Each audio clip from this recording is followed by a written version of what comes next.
yeah, this video. Fear is a I don't know if you sent this video or someone else sent this video, but it definitely was sent to me a while ago. We can have a look at this one. The difference between afraid and annoying.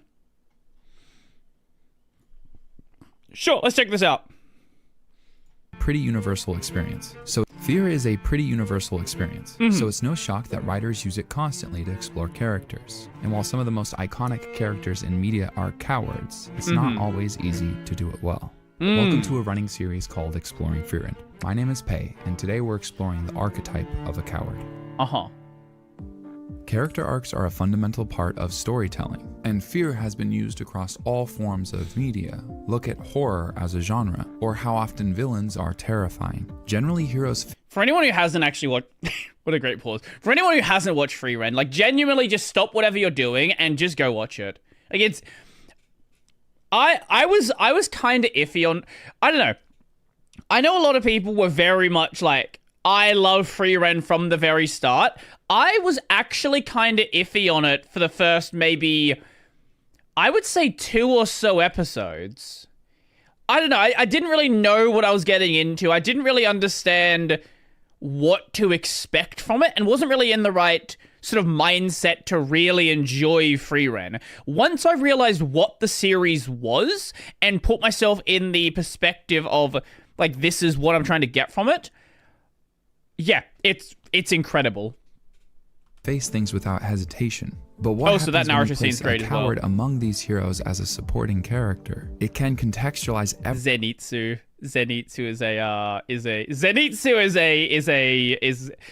is a unit of a character, we'll say. everything, and through contrast highlight the brave actions around them. Or, and this tends to be true too, it can be really annoying. So today we're going to be looking at primarily 3 different characters. Actually, a character that did the coward archetype really well. What's his name? Sorry, I just need to double check. In Windbreaker, he's one of the main cast.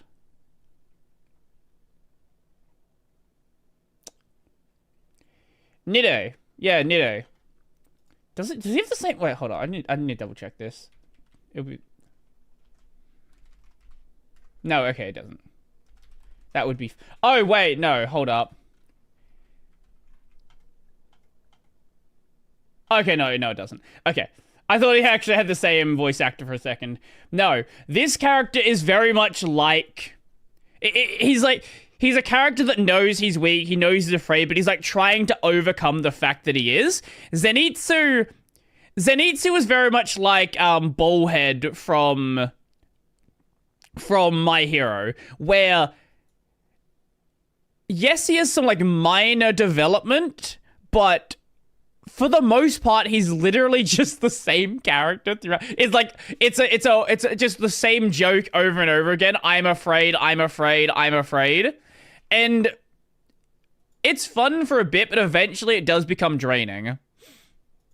An anime that fall under this archetype of the coward. Stark from Frieren, Usopp from One Piece, and Zenitsu from Demon Slayer. Usopp is another really good example, yeah. This video was originally created with the intention of comparing Stark and Zenitsu, but in writing the video, I realized that Usopp is an interesting sequitur between the two. That being said, a couple asterisks, we're going to be talking just about the anime adaptations of Frieren and Demon Slayer. We're not going to be talking about the manga. And for Usopp, we're primarily going to be focusing on the first couple arcs through Arlong Park. I haven't watched past... Yeah, that's because... Well, he hasn't watched past it, but Usopp's a character that kinda... I don't know, post-time skip stuff, a lot of people have very strong opinions about how characters like Usopp, characters like Chopper changed. Like, Usopp kind of was building up to be a strong, confident warrior. And then it's just like, woo! Forget all that build-up, we're going backwards now. I love Usopp. He's always afraid, but he always finds a way to break it when the fear... Yeah, sure. Like... Usopp is there when there is nothing... When there is no way around it, Usopp stands up and does what he needs to do. It's just... He will find as many excuses as he possibly can to not do so. The first 100... You know, the running joke. I have allergic to new islands with big bugs virus, or like just that same that same joke you hear over and over again. Usopp's largely just winging it. I think he has incredible luck. Yeah, well, there actually is a thing with that where Usopp's stories that he was telling What's-Her-Face on his like home island, all of those stories were real. 50 episodes of One Piece, so I probably shouldn't talk about Usopp as a general character rather than his introduction. Okay, qualifiers out of the way, let's jump in. One of the best things you can do when creating a relatable character who's a coward is give them fears that are reasonable. Stories often take place in extreme circumstance, with lives and the world on the line. Zenitsu and Stark are facing terrifying monsters, and Usopp is essentially surrounded by gods capable of destroying buildings with single swipes. These characters being afraid makes sense. And while this helps, it doesn't mean that they're well-written characters. I'm specifically talking about Zenitsu here. I'll explain my criticism in more detail as the video goes on, but I've constantly seen people defending Zenitsu's poor character writing under the realm of realism. And while I do believe at first that Zenitsu's fears are reasonable, I argue that he's a poor example of the coward archetype that could have been so much more. Well, the problem with Zenitsu is he never really, like, yes, later on, like, where in the manga he does progress further, but up to the point where the anime's at, there is literally zero character progression in him. Like one time he shows up to help, and that's pretty much it. like he never, like Stark in that first. When was that scene? There was a scene fairly early on in Frieren where Stark had to step up and actually, when the demon fight. When was the demon fight? Because that was when Stark really had to step up and actually, like, do something. And even before there, right, like, there were still moments where Stark had, like, he was showing signs, he just wasn't confident. I think Zenitsu's crutch of needing to be asleep is counterintuitive. He doesn't face his monsters, he sleeps through them. Exactly, yeah. Zenitsu feels like Sanji, in that he will step up to defend women. Well, yeah, if you put Nezuko in trouble, yeah, Zenitsu will do something then. There's this really cool clip from an interview with Gabe Newell, the famous game developer responsible for the Half-Life series. He argues fun is not realism, but... How many fucking times have we seen this? How many times have we been watching a video and this clip gets referenced? Famous game developer responsible for the Half-Life series. It is such a good clip. He argues fun is not realism, but reinforcement. Somebody say that's not realistic, and you're like, okay, explain to me why that's interesting, because in the real world I have to write up lists of stuff I have to go to the grocery store to buy, and I've never thought to myself that realism is fun. I go play games to have fun, and so we had to come up with some notion of what fun was. We knew it was an ad hoc definition, and it was the degrees to which the game recognizes and responded to the player's choices and actions. I agree a lot with parts of this sentiment. Media is made with a purpose in mind, and the pursuit of realism can get in the way of that goal. I'd also argue that realism can serve the purpose. It mostly depends on how it's done. While Gabe Newell was talking about video games, today we're talking about shows, and more specifically, characters in shows. While Zenitsu's fear could positively impact the character writing, in the end it just ends up getting in the way. And I don't feel that way about Stark or Usopp. So let's look at a couple reasons why this archetype of here you go. Here's the first one. Facing fear. Literally right there. Coward doesn't work as well in Demon Slayer as the other two shows. Starting first with Facing Fear. A quick reminder, if you enjoy these videos or find yourself back here after watching the previous one, consider subscribing. Adversity and conflict is the basis of a lot of storytelling. Characters struggling and facing challenges are central to character growth. So when characters face their fear, it can be incredibly endearing. And the first difference between a well and poorly written coward is the way they explore the impacts of fear, not the fear itself. Being afraid is one thing, but the way the character responds ultimately determines... Right, the dragon fight. Yes, I completely forgot about the dragon fight. The dragon fight was, that was actually the first point he had to show some confidence, yeah. It was the dragon fight and then the demon fight later on. That's how the audience is going to perceive them. Both Stark and Usopp face their fears despite them. Zenitsu is never proactive, often cornered before... Well, yeah, if this is not part of what he covers because it's after the fact, but if you go to Water 7. In Water 7, Usopp does not want to leave Usopp does not want to leave Mary behind. Usopp, he decides, I'm going to stand up to Luffy. I'm going to fight Luffy because I cannot leave this ship behind. Now, his reason for not wanting to leave Mary behind, you know, you might argue is not a great reason. And Mary was a ship that had to be destroyed. It could not keep going. But at the same time, he knew he was never going to beat Luffy in a fight. He knew that was completely impossible. But he still stood up and he still did it. Before he takes any sort of response. There's one exception to that, but we'll get to that later. Usopp and Stark's heroism is expanded on, not diminished because of their Mary's fear. very emotional They're acting moment, yeah. against their overwhelming instinct because they need to help or contribute. Zenitsu's big badass moments never seem to contribute to any confidence, but they also don't Because seem to he's come with any asleep. consequence. There's one moment where Zenitsu acts heroically without that crutch of being unconscious. In season 1, episode 12, Zenitsu... Did you watch the... I assume you've already watched the video then. The crutch of being unconscious. Yeah, exactly. faces his fear, protecting Tanjiro's box because he's his friend and it's important to I have, Tanjiro. yeah. We'll talk about how important this scene is for my argument later when we come back to growth. But outside of that scene, Zenitsu consistently avoids facing his fears, which is especially frustrating given how powerful Explicitly he is, which leaving leads them to the next behind. point, power. If you were to create a Venn diagram between Stark, Zenitsu, and Usopp, at the center would be the fact that they're cowards. Okay, Usopp's a character which... The problem with Usopp is not that he's weak. It's that everybody else around him is insanely fucking strong. By the time skip, even just early time skip, Usopp is stronger than basically... he would have no trouble taking out any of the antagonists they fought prior to time skip. Except Smoker because of Haki stuff, and he doesn't have armament Haki. But Usopp by that point is incredibly strong. It's just comparatively, he sees everybody else, even Nami to an extent, where Nami by that point can summon fucking lightning, right? Everybody else in the crew is so insanely strong that he has no, and Chopper has Monster Point. He just can't really... He can't really see a place where he's actually grown, because everyone's grown so much more. Smoke got done so bad. He went from so strong to being a clown. Yeah,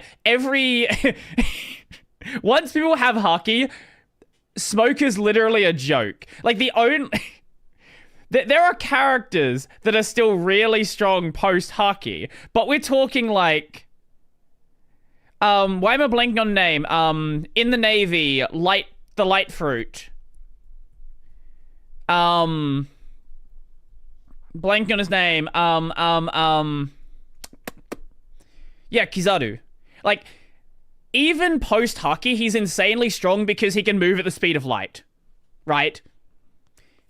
But there's so many, Smoke is actually a fucking joke. But Zenitsu and Stark share another trait. They're incredibly powerful in universe. And in both cases, this leads to really cool moments where they get to show up against a powerful opponent. And while being strong isn't inherently a bad thing, Usopp's lack of power is part of what makes his character so interesting. He finds ways to contribute in this grand adventure, despite not... Again, I wouldn't say Usopp has a lack of power. I think it's definitely relative to a lot of the antagonists they've run across, right? But when Usopp's in a fight, he is against someone who is he's a bit stronger usually, but to an extent where Usopp can do something. Usopp's never really in the fights with the crazy strong enemies. He's always in the B or the C class enemies, right? You're not gonna see him go up against I don't know, Big Mom or something like that.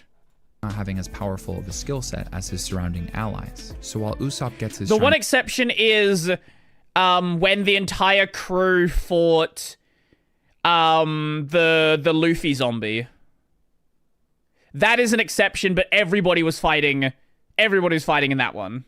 moments, it's never coming from a place of power, but ingenuity. But big shiny moments from power are incredibly fun. That's why a lot of other characters in One Piece Kill get yourself. them so often. Zenitsu's power in Demon Slayer is incredibly frustrating. Not only because you should be continuously building confidence through the series as you fight stronger and stronger opponents, but also because I think the solution to his fear and how he consistently fights feels like a huge cop-out, especially with the way it's explored, which leads to our third point: solution and consequence. For a character to be incredibly powerful and a huge coward, there needs to be some sort of circumstance and acknowledgement. Because someone who's incredibly powerful shouldn't stay afraid of things for very long. All right, this is the point where we're going to start really getting into spoilers for both Frieren and Demon Slayer. We're going to be... Well, yeah, the problem, the thing with Stark is when he beat the dragon, when he beat the demon, he got a big confidence boost, right? Like, Stark is somebody who trained really hard, but was never in a situation where he was able to use his talents. So he never really understood how strong he actually was. Whereas Zenitsu, like, he goes up against really strong demons, and he just doesn't know it happened. Yeah, he never had a situation, like, his only point of reference was, like, training with the dwarf dude. And, like, you know, this is another great example, right? Imagine, okay, Fern, she has, like, a much better grasp, right? But Fern is also a character where we didn't really know how strong she was until... Well, firstly, the demon arc, and then also the license arc. We didn't know comparatively where Fern really sit, because our only point of reference was Frieren, and Frieren's basically a fucking god. Covering the first season of Frieren and Demon Slayer through the Hashira training arc. Something that makes Usopp and Stark really interesting characters is not only are their fears justified, but they adjust as the story goes on. Their fears are based off of the experiences they continue to have. When Stark finally overcomes the dragon, he doesn't simply just transform into someone that's no longer afraid, he just gains some level of confidence. And later, his reluctance to fight the demons doesn't undermine that growth, because when push comes to shove, he doesn't hesitate. We're getting a little bit too much into the growth category, which I want to talk about later, so instead we're going to focus right now on how Zenitsu's character doesn't have proper solutions and consequences. Having unconsciousness be the solution to Zenitsu's fear is a bit of an anime answer. That being said, most audiences, me included, constantly deal with weird answers and solutions to problems as long as they're properly set up. So my issue doesn't actually lie in the fact that Zenitsu's solution is that he's unconscious. It just feels like there should be some consequence or play around that idea. If power in stories is a byproduct of some shortcut, it needs to come with some trade-off. If Zenitsu can't overcome his fear and has to rely on his unconsciousness to fight, there should be trade-offs. There's a video from a YouTuber named Captain... That's a really good point, actually. And I think that's if we want to talk about a character where there are consequences, at least early on, Luffy, when he first started using Gear Second and Gear Third, when Luffy used Gear Second, he was exhausted. Like, that was an incredibly powerful form. He was able to actually beat major antagonists, but if he didn't beat the antagonist, he was cooked. And then Gear Third, he turns into, like, mini Luffy, right? Like, there is such a big trade-off using that. Like, now, obviously, post-time skip, the trade-off disappears. He can just use it whenever he wants to. But, like, even with a character like that, there's some drawback to it. The drawbacks made it more impactful to use. Exactly, yeah. Yeah, or it's the writing... Look... Growth in writing's not as good, but Dragon Ball Z, right? Like, I guess it'd be late Dragon Ball Z, but when... Mid to late. Cell Saga. When Super Saiyan, like, Grade 2, when that was introduced, like, it was more powerful than base Super Saiyan, but it also had the drawback of being considerably slower. Same with, like, Super Saiyan 3, where Super Saiyan 3 has a massive drain on stamina, and in many cases is just not worth it. So Luffy's gears are just caffeine, post-rush leads to a crash. again, this is pre-time skip, post-time skip. Luffy can just use Gear Second whenever he wants to. Yeah. Mac that goes into potential answers to this feeling. For example, paraphrasing Captain Mac, if Zenitsu when he was unconscious wasn't capable of differentiating between ally and foe, that would create a consequence for that Deus Ex Machina. It would feel actually, you want to know a series that does have a serious drawback, and it's literally the focus of the first entire season, maybe first 2 seasons. My hero, Deku, where he gets One For All and he fucking breaks his arm the first time he uses it. It takes a long time for him to develop a style. Like, for a while, he was willing to just break fingers because that was the only way he could legitimately use the quirk.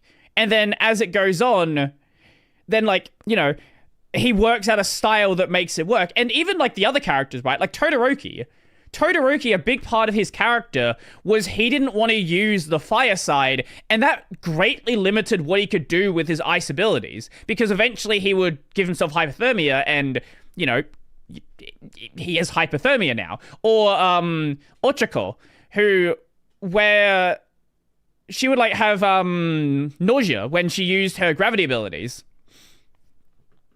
Or Ballhead, even though he's not really an important character, if he took too many balls off, his head started bleeding, right? Pretty much every character. I don't remember. Did Froppy have any sort of downside? I don't remember. But basically every character that I'm every one of the really important characters had some sort of big drawback. Bakugo, where if he wasn't sweating, his abilities were he basically couldn't use them. The main problem is the downsides drop so quickly. For a lot of the characters, yes, but with Deku, they did last into season 2, season 3. It wasn't. I don't think Deku got full cowling until season 3, if I remember correctly. But Todoroki, he dealt with stuff straight away. Bakugo dealt with it straight away when he was able to store sweat in his gauntlets. Ochako, I feel like she dealt with it pretty early on as well. And obviously, All Might, who is a skeleton. Less like a cop-out. Or if Zenitsu had some sort of internal... And then he became Iron Man. Yeah, that's coming up very soon in the anime. ...struggle where he was desperate to fight but couldn't get himself to pass out. That could have been a great moment for character growth, where Zenitsu would learn that he couldn't rely on passing out to face his fears. There was also little to no explanation why Zenitsu could pass out and still fight, or why he became more conscious throughout the series while in that passed out state. There's a difference between implying things and a story requiring headcanon for anything to make sense. Right. They could have just had a training arc where Zenitsu realized by closing his eyes and only listening, because that's his whole thing, he has great hearing, that he's capable of fighting without facing his fears. Literally any answer and consequence would be better than none. Stark's powerful... Yeah, by this point... eyes and only listening, because that's his whole thing, he has great hearing, that he's capable of fighting without facing his fears. Literally any... By this point, he's literally just conscious, right?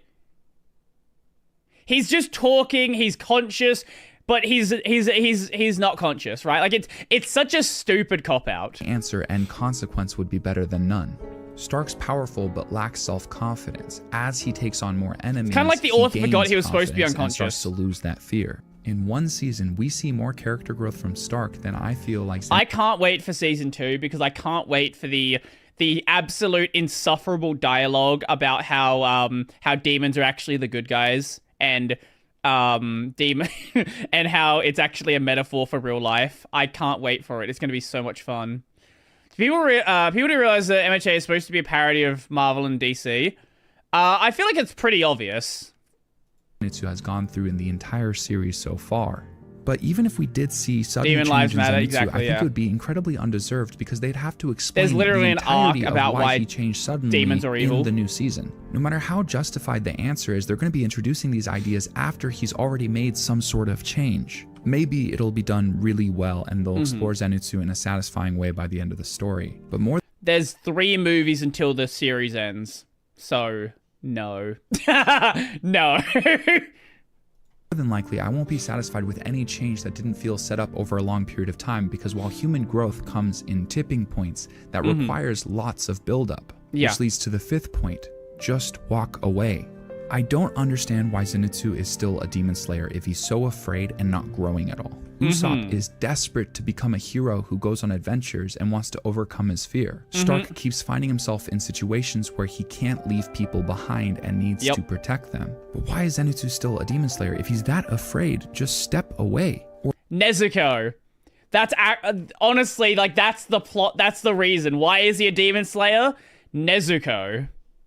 Or find other ways to help. And if he can't do that, explain why he can't do that. If Zenitsu's fear is as serious as it seems to be, it should be explored in the story. Because facing your fears is actually a very admirable trait. Sticking to something that's really hard, despite your inclination not to, just to help people, is actually very likable. And part of the reason I know that is because I love Usopp and Stark for those reasons. It's almost a more pure representation of heroism. And thinking about this, I don't even actually want Zenitsu to have quit being a demon slayer. I just wish the story had given us more of a reason why he stuck with it. Which leads to the last and I think most important part of this all, which is character growth. There was a isekai called The Wrong Way to Handle Healing Magic. That's a fucking good fight. That's a very fucking good one. Yeah, that I really enjoyed. Even in the small chunk of One Piece I got to see, I felt like Usopp went through a lot of growth. And very importantly, not at a pace that felt unrealistic. It wasn't sudden and drastic. Big moments where he was brave were built up to. Stakes were set. And along that line, Stark... And then you have Post-Water 7 with God Usopp, where... like, it's you know, it's tech... You can argue that it's like, it's a cop-out with God Usopp, but... he throughout, like, as Post-Water 7 goes on, everyone's just like, hi Usopp, how you doing Usopp? Like, everybody knows he's Usopp except Luffy. Luffy and Chopper are the only ones who don't know that he's God Usopp. But everybody else is like, okay, how you doing Usopp? Yeah, well, you gonna help us out? That's cool. Yeah. And like, by the end, he kinda forgets it. Is an outstanding character that faces his fears consistently. He doesn't magically change overnight. He practices to counteract his fear and learns to trust those around him. He struggles to take those leaps of faith that are necessary to face your fears until people are in danger and he feels obligated to try to help. Stark and Usopp's growth often comes from proactive action, and they're so far from static characters. Hi Hotbod on games. What is this game that you are reacting to? Yeah, this is a great video game. This is called Frieren. The difference between afraid and annoying. The closest thing we see to Zenitsu growing in the story is when he fights to save Tanjiro's box. Captain Mac's video points this out. It's a terrible sign when the scene that indicated the most growth in a character was in the first season and then they abandoned it completely. One of my friends a little while back retweeted Was this it really the first season? Asking what the best character design and worst executed character was. And to no shock, he retweeted Zenitsu. Part of the reason why I found this character so disappointing is because it felt like it had so much promise. I didn't realize I was a sucker for these archetypal cowards that are forced to face their fears. I enjoy Usopp and I love... You want to know another example of a coward who becomes a really cool character? Ichikawa from Bokuyaba. A lot more of a grounded series, but another perfect example. Someone who... he was living in his own head. He thought everybody around him hated him. He didn't know how to interact with people. He used to have friends. He used to be outgoing, but then something happened along the way and he sort of entered in his shell. And then as the series goes on, you know, romance stuff happens and it like Bokuyaba is another absolute prime example. And I think I don't want to like do comparisons like whose coward arc is handled better, Stark or Ichikawa, but I think they are both like perfect examples of how to do it well. They navigate their fears in a way that's so compelling. especially given the fact that they're supporting characters that are sometimes overshadowed. Stark has so many magnificent moments, like facing the dragon for the first time, or when he faces the demon that can emulate his master's technique. He was so afraid of Aizen, so to see someone literally emulating that and then to overcome it, to realize that she just doesn't hit as hard, it's such a fantastic scene. The archetype of the coward has been emulated time and time again and resulted in some of the best moments in television. It's hard to do consistently well, but when a writer does a good job, it's just so easy for me to love those characters. Thanks for watching. I'll be back next week. That was good. That was very, very good video. I really like that. The 7-episode rule. Oh, that's a new one. That was very good. I agree with every single thing that he said here. Frieren is well written and it shows. Yeah. Yeah, Frieren is top left. Oh. I'm not gonna watch a hour 45 video about Oshinoko. 2-hour documentary. Yeah, no, we're not gonna do that. Not happening.